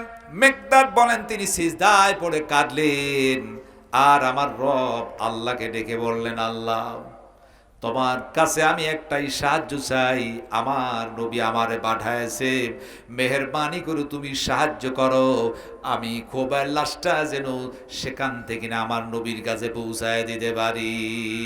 সুবহানাল্লাহ। হযরত আলী মেকদাদ বলেন, হযরত আলীর দোয়া কমপ্লিট করতে দেরি, আল্লাহর দরবারে মঞ্জুর হতে দেরি হয় নাই। কারণ হযরত আলী 1 নাম্বার ধৈর্যশীল ছিল, 2 নাম্বার তিনি নামাজ আদায় করলেন।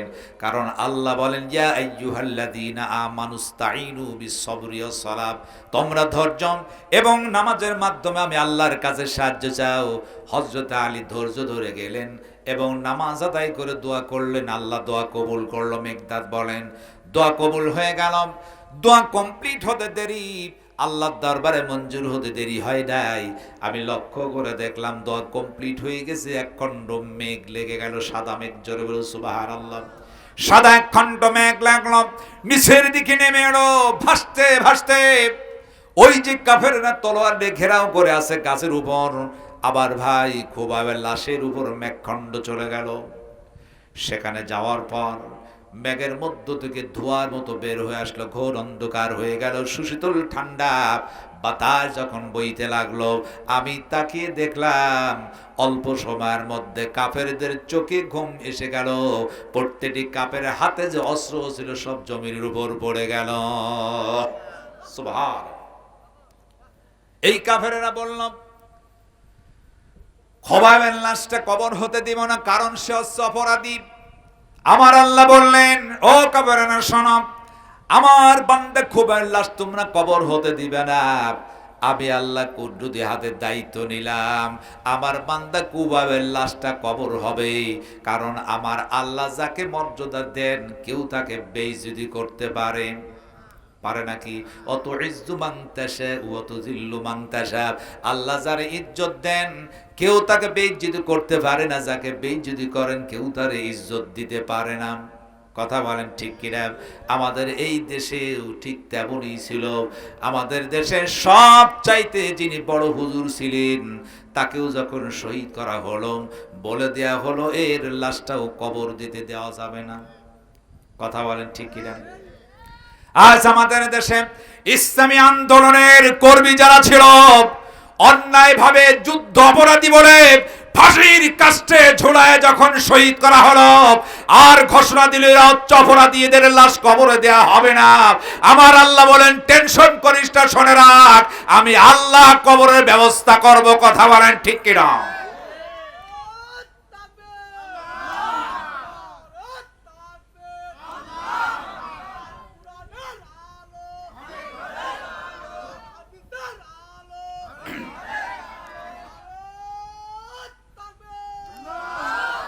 আমার ভাইরা, আমার আল্লাহ যদি চান নিষিদ্ধ করা হলো এদের কবর, এদের লাশ কবর হতে দেয়া যাবে না। কিন্তু দেখা গেল এমন তার লাশের জানাজা হলো, লক্ষ লক্ষ মানুষের ঢল নামলো, যা অন্য কোন লাশের বেলা হয় নাই। আমার আল্লাহ যদি কাউকে সম্মান দেন, যতই বলুক না কেন অপরাধী, আমার আল্লাহর কাছে তো অপরাধী নয়। আমার আল্লাহ ইজ্জত দিয়েছেন, সকলের কবর জানাজা দাফন কাফন হয়েছে কি হয় নাই। সুতরাং আমাদের এই বাংলাদেশে যারা ইসলামের প্রতি ছিল তাদের প্রতি অনেক তিরস্কার করা হয়েছে, তাদের কবর হয়েছে, জানাজা হয়েছে, লক্ষ লক্ষ মানুষ হয়েছে, সারা পৃথিবীর মানুষ গায়েবের জানাজা নামাজ পড়েছেন। কথা বলেন ঠিক কিনা? আজ আমাদের শিক্ষা নিতে হবে। সামান্য একজন ব্যক্তি, আপনারা জানেন 28 এপ্রিল দারুল আমান ট্রাস্ট আমাদের পাবনার ইসলামিয়া কলেজের সহকারী অধ্যাপক মাওলানা আব্দুল শাকুর ভাই, তিনি তো একজন বড় ধরনের কোন নেতাও না, ইসলামী তার মধ্যে ছিল, দিন ছিল, ইসলাম ছিল, আল্লাহর পথে এবং মতে চলেছে বলে আল্লাহ তার এত ইজ্জত দিল। জোরে বল সুবহানাল্লাহ। মাওলানা আব্দুল শাকুর সাহেব তিনি বক্তব্য দিতেন, ওয়াইজিন ছিলেন, তার মিষ্টি হাসি সর্বদা যেন ফুটে ওঠে, যখনই তিনি কথা বলতেন মুস্কি মুস্কি হাসতেন। জরুর সুবহান। ঈদের পর প্রথম সেদিনই তার ওই মাদ্রাসাটা খোলা হলো, প্রথম ক্লাস। প্রিন্সিপাল হাফেজ মাওলানা ইকবাল হুসাইন তিনি জানাজায় বক্তব্য দিতে গিয়ে বলেন যে আমাদের মাওলানা আব্দুল শাকুর সাহেব তিনি আমাকে বললেন যে হুজুর আমাকে জোহরের আগে ছুটি দিতে হবে। কেন? আমি আমার এলাকার মসজিদে গিয়ে জোহরের নামাজ আদায় করতে চাই। আমি তারে ছুটি দিলাম, বেচারাটা চলে গেল জোহরের নামাজ জামাতের সহিত আদায় করে বাড়ির পাশের পুকুরে তার ভাই ভাস্তিগুলো মাছ ধরতে ছিল। তিনি সেখানে গেলে একটু শরীক হওয়ার জন্য, সেখানে যাওয়ার পর কারেন্টে শর্ট করে দুনিয়ার বুক থেকে তিনি বিদায় দিলেন। ইন্না লিল্লাহি ওয়া ইন্না ইলাইহি রাজিউন। মাওলানা আব্দুল শাকুর সাহেব এমন একজন ব্যক্তি ছিলেন যার জানাজায় লক্ষাধিক মানুষের সমাগম হলো, দল বল নির্বিশেষে সকল দলের নেতা এবং কর্মীগুলা তার জানাজায় অংশগ্রহণ করেছে। জোরে বল সুবহানাল্লাহ। যে মাওলানা আব্দুল শাকুর সাহেব দীর্ঘদিন চাপা মসজিদের খতিব ছিলেন, অবশেষে তিনি দারুল আমান ট্রাস্টের মসজিদের তাকওয়া মাওলানা আব্দুস সুবহান সাহেবের অনুরোধে তিনি সেখানে এসে খতিব এবং ইমামতির দায়িত্ব তিনি পেলেন, দায়িত্ব পালন করতেছিলেন। দারুল আমান ট্রাস্ট ইসলামী কলেজের সহকারী অধ্যাপক ছিলেন। তিনি এমন ব্যক্তি ছিলেন, তার এই যোগ্য সন্তান, 3 সন্তান, 3টা ছেলে 1টা মেয়ের মধ্যে যিনি হচ্ছেন বড়, হাফেজ মাওলানা মাহবুবুর রহমান তিনি জানাজা নামাজ আদায় করতে গিয়ে ছোট্ট একটা বক্তব্য দিয়েছিলেন। আপনারা জানাজায় যারা গিয়েছেন তারা জানেন। তিনি বলেছেন, আমার আব্বা, ওই জানাজারা কারা কারা ছিলেন, কেউ গিয়েছিলেন কি? সেখানে অসংখ্যবার আলহামদুলিল্লাহ হাত নামান। তিনি একটি কথা বলেছিলেন যে আমার বাবার জন্য অনেক মানুষ প্রশংসা করেছেন, এই প্রশংসাতে আমি খুশি হয়েছি, তবে অতটা খুশি হই নাই। আমি খুশি হতাম চার চাইতে বেশি যদি কেউ এসে বলতো, মাহবুব তোর আব্বাকে আল্লাহ জান্নাত দিয়ে দিয়েছেন। জোরে বল সুবহান। সেই তার সন্তান তিনি জানাজার পূর্বে তিনি বলেছিলেন, আমার আব্বা বারবার করে মাঝে মাঝেই তিনি বৈঠক করতেন, পারিবারিক বৈঠক। এই বৈঠকে বসে আমাদের বলতেন, বাবা আমি এমনটি করতে পারবো না যে তোমাদের জন্য ঢাকা শহরে সুন্দর একটা বাড়ি বানায় দেবে, এটা আমার যোগ্যতা নাই।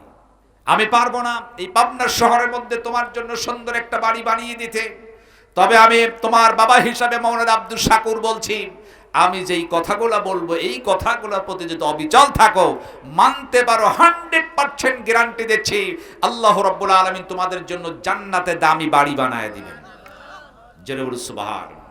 এরকম বাবার প্রয়োজন আছে কি নাই? যে বাবা সন্তানদেরকে কোরআনের দিকে, দ্বীনের পথে, ইসলামের পথে তাকিদ দেন, যেটা মেনে চললে আল্লাহ জান্নাতে বিশাল বাড়ি দিবেন। সেই মাওলানা আব্দুল শাকুর সাহেব তিনি এমন ব্যক্তি ছিলেন যে তার ইন্তেকালে লক্ষাধিক মানুষের সমাগম হলো। এরকম জীবন আমাদের গঠন করার দরকার আছে কি নাই? আবার হ্যাঁ, ঠিক তাকে আল্লাহ মর্যাদা দিয়েছে। আল্লাহ পাক জান্নাতুল ফিরদাউসের মেহমান হিসাবে কবুল করুন সকলে বলো আমিন। আবার হ্যাঁ, আমি শেষের দিকে এই তো শেষ করে দিব। আমি বলতেছিলাম খুবাইব রাদিয়াল্লাহু তাআলা আনহুর লাশ কবর হতে দিবে না কাফেরেরা। এখন হযরত আলী দোয়া করছে, আল্লাহ দোয়া কবুল করলেন। কাফেরেরা ঘুমিয়ে যে অস্ত্রগুলা সব জমিনে পড়ে গেছে। মেকদাদ বলেন, আমি আর আলী দৌড় বেরলাম, দৌড় দিয়া গাছে উঠলাম লাশটা খোলার জন্য, লাশটি হুজুরের কাছে চলে যাব। হযরত মেকদাদ বলেন, গাছে উঠলাম, আলীকে সঙ্গে করে রশিগুলা যখন খুললাম, লাশ যখন পারতেছি, হঠাৎ করে 380 কিলোমিটার দূর থেকে আওয়াজ চলে এলো। নবীজি আমার চিৎকার দিয়ে আওয়াজ দিয়ে বললেন, ও আলী, আলী বলে হুজুর একটা চিৎকার দিলেন। মোবাইল ফোন লাগলো না, ফ্যাক মেসেঞ্জার, হোয়াটসঅ্যাপ কিছু লাগলো না। আমার নবীর কণ্ঠটি, আর সেটা তো বড় ক্ষমতা হযরত আলী এবং মেকদাদের কান। আরবদের এমন একটা তীক্ষ্ণ ব্রেন ছিল, পায়ের ছাপ দেখে তারা বুঝতে পারত। ওরা বলল, মুসলমানদের ঘোড়ার পা অনুসরণ করো। ঘোড়ার ছাপ নিয়ে তারা ঘোড়া তাড়াইয়া জুলহুলাইফা নামক স্থানে যখন পৌঁছে গেল, লক্ষ্য করে দেখলেন দুইজন ব্যক্তি তারা লাশ নিয়ে দাঁড়ালো। চতুর্দিকে কাফেরেরা 100 জন কাফির ঘেরাও করে ফেলল। ডাকদম, কে রে এত বড় সাহস?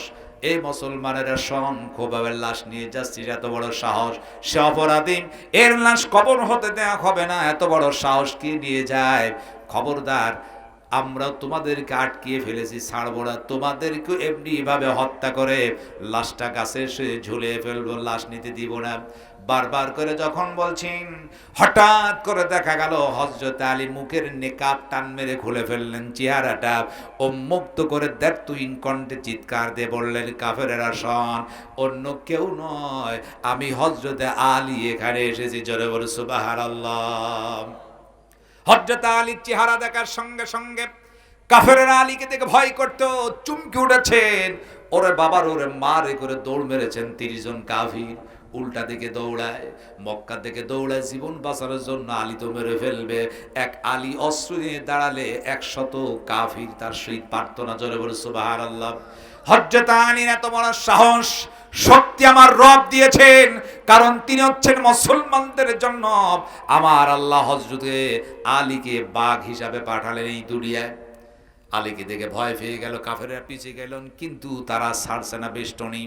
তারা চতুর্দিকে ঘেরাও করে দাঁড়ানো, সরেও যায় না, সামনেও যায় না, ভয় পায়। হযরত আলী বারবার বলছে, কে আসিস? যদি স্ত্রীকে বিধবা করতে চাস আর সন্তানকে এতিম করতে চাস, আমি আলীর কাছে এসে যা। আমি আলীর তলোয়ার যদি উঁচু করি, 100 জন কাফির আলীর কাছে কিছুই নয়। জোরে বল সুবহানাল্লাহ। কারণ মুসলমান এমন জাতি, যেই মুসলমান আল্লাহকে ছাড়া কাউকে ভয় পায় না। কথা বলেন ঠিক কিনা? এরা এমন সাহসী সাহাবী, যেই সাহাবী তারা আল্লাহকেই শুধু ভয় পায়, কাউকে ভয় পায় না। এই জন্য আমার ভাইরা, আল্লামা কবি ইকবাল রহমাতুল্লাহ আলাইহি কি সুন্দর করে মুসলমানদের সাহসের কথা কবিতা কৃতিতে তিনি সুন্দর করে তিনি বলেছেন, বাতিল সে দবনে ওয়ালি আয়া সমাব নেহি হাম, বাতিল সে দবনে ওয়ালি আয়া সমাব নেহি হাম, सबर कर झुका है तू इंतहा हमारा। আল্লাহু আকবার। মুসলমান জাতি এমন মুসলমান, আমার রব আল্লাহকে ছাড়া কারো কাছে মুসলমানরা মাথা নত করে না। কথা বলে ঠিক কিনা?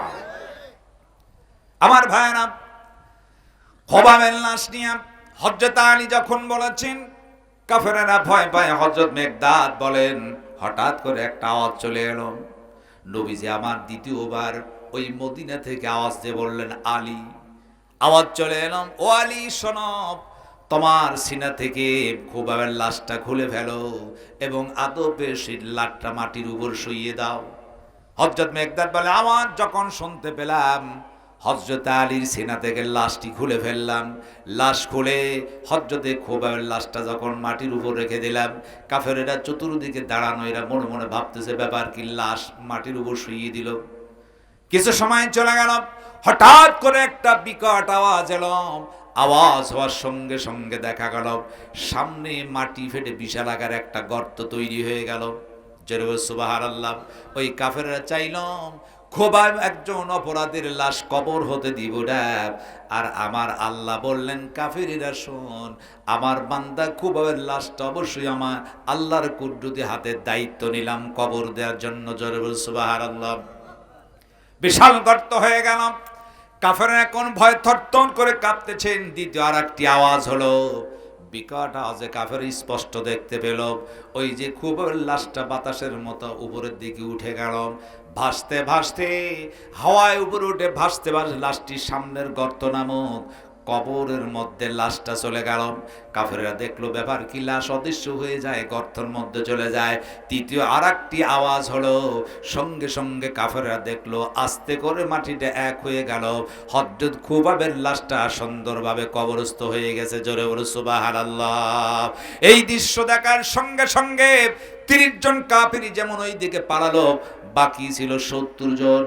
কিতাবের মধ্যে যে 70 জন ব্যক্তি ডাক দিয়ে বলল, ও আলী, আমরা কি না অন্যায় করলাম, এমন একজন ভালো মানুষকে কেন আমরা ফাঁসির কাস্টে ঝুলায় হত্যা করলাম?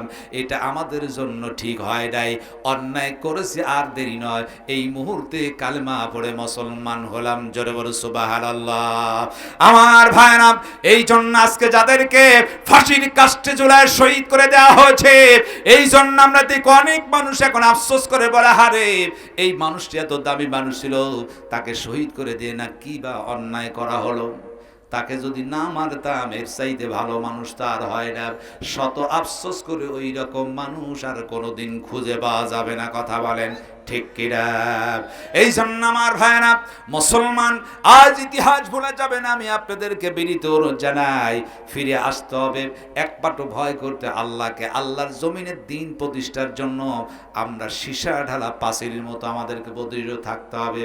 কান্নাকুম বুনিয়ানুম মারসুস, সীসা ঢালা পাঁচিলের মতো সারিবদ্ধভাবে যদি আল্লাহর জমিনের দিন প্রতিষ্ঠার জন্য সংগ্রাম করে, আল্লাহ বলেন অবশ্যই আমি তাদেরকে ভালোবাসি। এই জন্য আমাদের কাজ হচ্ছে আল্লাহর জমিনের দিন প্রতিষ্ঠার জন্য ঐক্যবদ্ধ হয়ে কাফির মুশরিক মুরতাদের বিরুদ্ধে সংগ্রাম করার দরকার আছে কি নাই? আজ মুসলমান দ্বন্দ্ব, এই দ্বন্দ্ব হওয়ার কারণে যারা ইহুদির জাতি দেখবেন মাথা উঁচু করে দাঁড়িয়েছে, কারণ এরা ভালোভাবেই জানে মুসলমানদের মধ্যে ঐক্যতা নাই। 100% মুসলমানদের মধ্যে যদি দ্বন্দ্ব না থাকতো, সমস্ত মুসলমান এক প্ল্যাটফর্মে চলে আসতো, সম্ভব হতো না ইহুদির জাতিরা মাথা উঁচু করে তাকানোর। কথা বলে ঠিক কিনা? সুতরাং সুযোগ পেয়েছে মুসলমানের দ্বন্দ্বর কারণে। আজ মুসলমান দলবল নির্বিশেষে সবকিছু ভুলে গিয়ে আল্লাহ এবং তার রাসূলের পথ মত কোরআনের ছায়াতলে আসতে হবে। আল্লাহ পাক তৌফিক দিন, সকলে বলুন আমিন। আজকে ইহুদির জাতিরা এরা মুসলমানদেরকে ভালোবাসে না। ইহুদিরা চায় মুসলমানদের সর্বদাই এরা দুশমন, আগ থেকে ছিল এখনো পর্যন্ত ইহুদিরা মুসলমানদের দুশমন হিসাবেই কাজ করছে। কথা বলে ঠিক কিনা? সুতরাং কোন ইহুদি আমাদের বন্ধু হতে পারে? আমাদের বন্ধু হতে পারে না। কারণ আপনারা জানেন ইহুদির জাতির ইতিহাস প্রমাণ করেছে হযরত ইয়াহইয়া আলাইহিস সালাতু ওয়াস সালামকে এই ইহুদির জাতিরা তারা তলোয়ার দিয়ে দেহ থেকে মাথা বিচ্ছিন্ন করে তাকে শহীদ করে দিয়েছিল। ইহুদির জাতি ইহুদিরা তারা ঠিক এমনি ভাবে হযরত জাকারিয়া সাল্লামকে করাত দিয়ে দুইটা টুকরো করে শহীদ করে দিয়েছিল। আজও দেখা যায় ইসরায়েলের সৈন্যরা সেই ইহুদিরা ফিলিস্তিনের মুসলমানদেরকে, ছোট্ট ছোট্ট বাচ্চাদেরকে তারা শহীদ করে দিচ্ছে। কথা বলেন ঠিক কিনা? এজন্য এরা কখনো আমাদের বন্ধু হতে পারে না। ইহুদিরা হচ্ছে মুসলমানের দুশমন, এদেরকে বন্ধু বানানো যাবে না। আল্লাহর কাছে ফরিয়াদ করেছে, আল্লাহ ফিলিস্তিনের মুসলমানদেরকে তুমি হেফাজত করো, বাইতুল মুকাদ্দাস মসজিদকে মুসলমানদের দখলে দিয়ে দাও। সকলে বলো আমিন। আমি বলতেছিলাম হযরত খোবাইব ছিল গরিব মানুষ। কি মানুষ ছিল? গরিব মানুষ, অথচ দিন মজুর। তিনি দিনের পথ অবিচল থাকার কারণে তিনি শহীদ হলেন। আল্লাহ তার মর্যাদা এত বৃদ্ধি করলেন যে রাসূল পাক সাল্লাল্লাহু আলাইহি ওয়াসাল্লাম পাঠাইয়া তার লাশকে নিয়ে যাওয়া হলো, আল্লাহর কুদরতি হাতে তাকে দাফন করা হলো। আর খোবাইব জানতেন বাঁচলে গাজী, মরলে শহীদ। এজন্য তিনি বারবার বলেছিলেন, আমাকে যদি শহীদ করে আল্লাহ জিন্দা করে আবারও শহীদ হয়, আল্লাহ যদি জিন্দা করে আমি কখনো রাসূলের আদর্শ থেকে ফিরে যেতে পারবো না। এজন্য আসুন আমি আপনাদের কাছে বিনীত অনুরোধ জানাই, আমরা ঠিক ওই পথেই ঠিক আমরা চলি। আমরা যেন আল্লাহ এবং তার রাসূলের পথে এবং মতে চলতে পারি। আল্লাহ পাক তৌফিক দিন, সকলে বলো আমিন। আমার ভাইরা, আমি আপনাদের কাছে আরেকটি কথা বলবো, সেটি হচ্ছে আমরা সকলেই যদি ফিরে আসি। আজ পাশে আছে কবরস্থান, আজকে বললে বেশি সময় নেবে না, আমাদেরকে কবরস্থানে নিয়ে যাওয়া হবে, দাফন করা হবে। অন্ধকার কবর, সেখানে বাতি নাই, সাথী নাই, বিছানা নাই, কিচ্ছু নাই, সেখানে চলে যেতে হবে। কথা বলে সে কিনা? এজন্য মরতেই হবে। মৃত্যুর পূর্বে আমাদেরকে দুনিয়া আজকে এই মুহূর্তে যদি আমরা তওবা করে দোয়া করতে পারি, জীবনের সমস্ত গুনাহকে মাফ করে দিবেন কে? আরো জীবন কে? আল্লাহ। আল্লাহ রাব্বুল আলামিন বলেন, ওয়াল্লাযীনা ইযা فعلوا فاحشة أو ظلموا أنفسهم ذكروا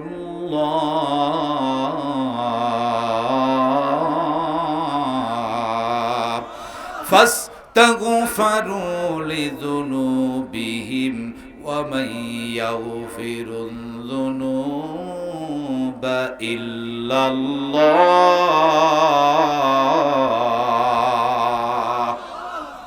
আল্লাহ বলেন ওয়াল্লাযীনা, আর যারা ইযা ফাআলু ফাহিশাতান, যারা ফাহিশা কাজ করে, অন্যায় করে, আও যালামু আনফুসাহুম, নিজের নফসের উপর জুলুম করে, ফাস্তাগফার, যারা জুলুম করে, আনফুসাহুম, নিজের নফসের উপর, যাকারুল্লাহ, স্মরণ করে আল্লাহকে, কোনো মানুষকে নয়, আল্লাহকে স্মরণ করে, ফাস্তাগফারু লিযুনুবিহিম, তার গুনাহ মাফের জন্য আল্লাহকে যখন স্মরণ করে, আমার আল্লাহ বলেন ওয়ামাই ইয়াগফিরুয যুনুবা ইল্লাল্লাহ, আমি আল্লাহ ছাড়া কে আছে আমার বান্দাকে ক্ষমা না করে পারে। এজন্য ভাইরা, আমরা যদি অন্যায় করি, আমরা আল্লাহকে যদি স্মরণ করি, ক্ষমা করে দিবেন কে? আরো জবান কে? এই জন্য আজকে আমরা আল্লাহকে স্মরণ করে আল্লাহর কাছে গুনাহ মাফের জন্য ক্ষমা চাইব। মহান আল্লাহ পাক সুবহানাহু ওয়া তাআলা অবশ্যই তিনি আমাদেরকে ক্ষমা করে দেবেন ইনশাআল্লাহ।